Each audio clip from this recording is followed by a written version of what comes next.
বেশিরভাগ সময়ে আমরা কোনো ঘটনা চোখে না দেখে কেবলমাত্র কানে শুনেই বিচলিত হয়ে পড়ি। বন্ধুরা, এই অসাধারণ প্রসঙ্গটাকে কেন্দ্র করে আজকে আমি আপনাদের রবিন বাবুর সুন্দর একটি গল্প শোনাবো। চ্যানেলে নতুন হলে সাবস্ক্রাইব করতে ভুলবেন না এবং অবশ্যই গল্পটি ভালো লাগলে একটা লাইক আশা করব। শহরের শিক্ষিত সম্প্রদায়ের মানুষজনদের মধ্যে অন্যতম ছিলেন রবিন বাবু। দীর্ঘ বহু বছর ধরে তিনি একজন প্রফেসর হিসেবে কাজ করেছেন। বর্তমানে তিনি অবসর নিয়েছেন নিজের কাজ থেকে। রবিনবাবু অবসর নেওয়ার পর ওনার রুটিন হয়ে গিয়েছিল প্রতিদিন সকালবেলা এবং বিকেলবেলা করে একটি নির্দিষ্ট সময়ে বাড়ি থেকে বাইরে বেরিয়ে কিছুটা এদিক ওদিক হাঁটাহাঁটি করে তারপরে বাড়ির কাছের চায়ের দোকানে বসে ওনার বয়সী মানুষজনদের সাথে একটু গল্প গুজব করা এবং চা খাওয়া। এইভাবে বেশ অল্প কয়েকদিনের মধ্যে রবিনবাবু নিজের বয়সী বেশ কয়েকজন বন্ধুবান্ধবও তৈরি করে নিয়েছিলেন। রবিনবাবুর একজন খুব ভালো বন্ধু ছিলেন তমালবাবু। তমালবাবুও রবিনবাবুর মতো অবসরপ্রাপ্ত একজন মানুষ হিসেবে রবিনবাবুও যেরকম ভালো ছিলেন এবং সোজাসাপটা কথা বলতে ভালোবাসতেন, তমালবাবুও সেরকম প্রকৃতিরই কিছুটা ছিলেন। এই জন্যই বেশ অল্প কয়েকদিনের মধ্যেই ওনাদের দুজনের মধ্যে বেশ ভালো একটা বন্ধুত্বের সম্পর্ক স্থাপন হয়ে গিয়েছিল।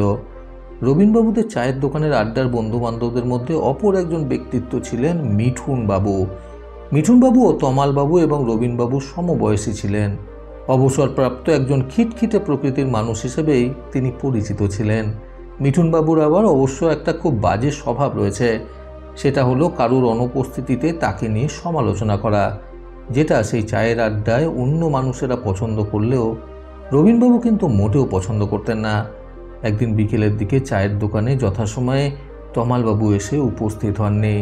একজনের ফোন থেকে ওনাকে ফোন করে জানা গেল যে ওনার নাকি আজকে শরীরটা ভালো নেই, তাই তিনি আসতে পারবেন না। আগামীকাল তিনি আসবেন। যাই হোক, সেদিন রবিনবাবু এবং ওখানে উপস্থিত অন্যান্য মানুষজনদের আড্ডা প্রায় যখন জমে উঠেছে, তখনই একটি গুরুত্বপূর্ণ বিষয় নিয়ে আলোচনা হতে হতে হঠাৎই মিঠুনবাবু, রবিনবাবু এবং সেখানে উপস্থিত অন্যান্য সকলকে বলে উঠলেন, এই জানিস তো, তমালকে নিয়ে তোদের একটা কথা বলার আছে।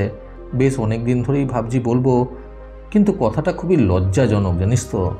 এই কথা শুনে রবিনবাবু ছাড়া ওখানে উপস্থিত অন্যান্য সকলেই বেশ উতলা হয়ে উঠলেন এটা জানার জন্য যে কি সেই লজ্জাজনক কথা, যেটা কিনা তমালবাবুকে নিয়ে মিঠুনবাবু বলতে চান।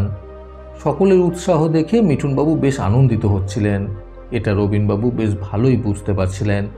সকলের উৎসাহে মিঠুনবাবু বেশ জমিয়ে কথাটা বলতেই যাবেন, এমন সময় রবিনবাবু বলে উঠলেন, আচ্ছা মিঠুন, তমালের অনুপস্থিতিতে তমালের প্রসঙ্গে এই লজ্জাজনক ব্যাপারটা সবার সম্মুখে বলার আগে তোমাকে আমাদের বিখ্যাত দার্শনিক সক্রেটিসের ট্রিপল ফিল্টার টেস্ট পাস করতে হবে অবশ্যই। একথা শুনে সেই আসরে উপস্থিত সকলেই অবাক হয়ে গেলেন এবং মিঠুনবাবু ভুরু কুঁচকে বলে উঠলেন, ট্রিপল ফিল্টার টেস্ট, সেটা আবার কি জিনিস? রবিনবাবু তখন একটু ব্যঙ্গ করে হেসে বললেন, তুমি নাকি আবার কোন স্কুলের নামকরা একজন শিক্ষক ছিলে, আর তুমি এই ট্রিপল ফিল্টার টেস্টের কথা জানো না? রবিনবাবুর এই ধরনের কথা শুনে মিঠুনবাবু বেশ অস্বস্তিতে পড়ে গেলেন। তিনি চোখ মুখ বেঁকিয়ে রবিনবাবুর কথার উত্তরে কিছু একটা বলতেই যাবেন, ঠিক সেই সময় রবিনবাবু বলে উঠলেন, আচ্ছা প্রথমে বলো, তুমি তমালের প্রসঙ্গে যে কথাটা বলবে সেটা কি 100% সত্যি? মিঠুনবাবু তখন একটু গলা ঝেড়ে বললেন, না, সেটা তো আমি ঠিকঠাক মতো জানি না, কারণ তমালের প্রসঙ্গে এই কথাগুলো আমি নিজেও একজন অন্য মানুষের কাছ থেকে শুনেছিলাম। রবিনবাবু তখন বললেন, আচ্ছা, তার মানে প্রথম টেস্টে তুমি ফেল করে গেলে। যে কথাটা তুমি নিজেও জানো না 100% সত্যি কিনা, তাও সেটা নিয়ে তুমি চর্চা করতে চাইছো, তা বেশ ভালো। এই বলে রবিনবাবু আবারও বলে উঠলেন, আচ্ছা এবার দ্বিতীয়ত বলো, তমালের প্রসঙ্গে যে কথাটা তুমি বলতে চাইছো সেটা কি কোনো ভালো কথা? এবারে মিঠুনবাবু ভুরু কুঁচকে বললেন, না, সেটা তো মোটেই ভালো কথা নয়। আমি তো প্রথমেই বললাম এটা একটা লজ্জাজনক কথা। এবারে রবিনবাবু বললেন, আচ্ছা, কথাটা ভালো কথা না হওয়া সত্ত্বেও তুমি এটা নিয়ে সমালোচনা করতে চাইছো, তার মানে দ্বিতীয় টেস্টেও তুমি ফেল করে গেলে। রবিনবাবু এবং মিঠুনবাবুর এই সকল কথাবার্তাগুলো সেখানে উপস্থিত অন্যান্য সকলেই মন দিয়ে শুনছিলেন। রবিনবাবু এর পরেই আবারও মিঠুনবাবুকে উদ্দেশ্য করে বলে উঠলেন, প্রথম টেস্টে ফেল করে গেলে, দ্বিতীয় টেস্টেও ফেল করে গেলে, এবার তৃতীয় কথাটা বলো তো আমাকে, তুমি তমালকে নিয়ে যে কথাটা বলতে চাইছো সেটার কোনো উপযোগিতা আছে?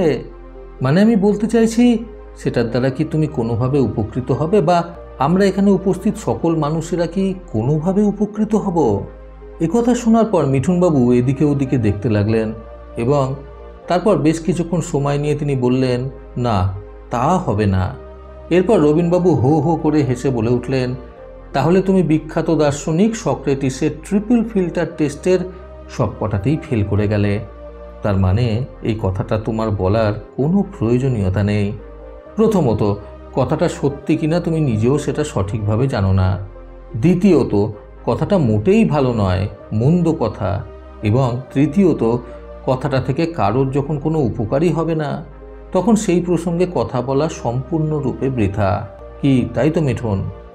একথা বলার পর রবিনবাবু মিঠুনবাবুকে উদ্দেশ্য করে আরও বললেন, কি বলো তো মিঠুন, তুমি যে জিনিসটাকে তোমার মনোরঞ্জনের জিনিস বলে মনে করো বা ভাবো অন্য কেউ হয়তো এই ব্যাপার থেকে আনন্দ পাবে, সেটা কিন্তু আসলে অনেকের ক্ষেত্রেই অস্বস্তির সৃষ্টি করতে পারে। এর কারণ কি বলো তো? আমরা আমাদের নিজেদের জীবনের ক্ষেত্রেও কিন্তু এই জিনিসটাই করে থাকি। চারপাশ থেকে যখন আমরা আমাদের নিজেদের সম্বন্ধে কোনো আলোচনা শুনতে পাই, তখন সেই বিষয়টাকে নিয়ে আমরা ভীষণ পরিমাণে উতলা হয়ে পড়ি। আসলে কিন্তু সেটা সত্যতা যাচাই করার কোনো রকমের প্রয়াস করি না বা চোখে দেখিও না সেটার সত্যতা। শুধুমাত্র চামড়ার কানে অন্যের কথা শুনেই আমরা সেই বিষয়টা নিয়ে প্রচণ্ড পরিমাণে ভাবুক হয়ে পড়ি। এতে কিন্তু আসলে ক্ষতিটা আমাদেরই হয়। বুঝলে কি বললাম? একথা বলে রবিনবাবু নিজের কথা শেষ করতেই সেখানে উপস্থিত অন্যান্য লোকেরা রবিনবাবুকে সম্মতি জানিয়ে মিঠুনবাবুকে উদ্দেশ্য করে বলতে লাগলেন, হ্যাঁ হ্যাঁ, একদম ঠিক বলেছ রবিন, কোনো বেকার আলোচনা আমাদের আড্ডায় করাটা উচিত নয়। মিঠুন, তুমি যদি অন্য কোনো কথা বলতে চাও বলতে পারো। রবিনবাবুর এইরকম কথাবার্তায় মিঠুনবাবু সেদিন বেশ ভালোই অস্বস্তিতে পড়ে গিয়েছিলেন। এরপর থেকে মিঠুনবাবু পরনিন্দা পরচর্চা করা অনেকাংশে কমিয়ে ফেলেছিলেন। বন্ধুরা, সমালোচনা থেকে নিজেকে বিরত রাখতে আজকের এই সুন্দর গল্প থেকে শিক্ষণীয় 3টি কথা সর্বদা মনে রাখুন। প্রথমত, আমাদের এটা মাথায় রাখতে হবে যে পরনিন্দা পরচর্চা করা মোটেই লাভদায়ক নয়, বরং এতে ক্ষতি ছাড়া ভালো কিচ্ছু হবে না। দ্বিতীয়ত, কারো সম্বন্ধে কোনো কিছু শোনার আগে বা বলার আগে আমাদের বিখ্যাত দার্শনিক সক্রেটিসের এই ট্রিপল ফিল্টার টেস্ট অবশ্যই মেনে চলতে হবে। তৃতীয়ত, আমরা যদি কারোর অনুপস্থিতিতে তাকে নিয়ে সমালোচনায় মেতে উঠি, তাহলে এটা অবশ্যই মাথায় রাখতে হবে যে আমাদেরও অনুপস্থিতিতে অন্য কেউ আমাদের নিয়েও সমালোচনায় মেতে উঠবে। প্রতিবারের মতো আবারও বলবো, এই পৃথিবী তাদেরকেই সম্মান দেয় যারা ইউনিক কিছু করার ক্ষমতা রাখে। সকলে সুস্থ এবং সুন্দর জীবন কামনায় প্রকৃত জীবন থেকে আমি সন্তু চক্রবর্তী আবার আসবো নতুন সুন্দর শিক্ষণীয় একটি ছোট গল্পের সাথে। ভালো শুনুন, ভালো থাকুন। ধন্যবাদ।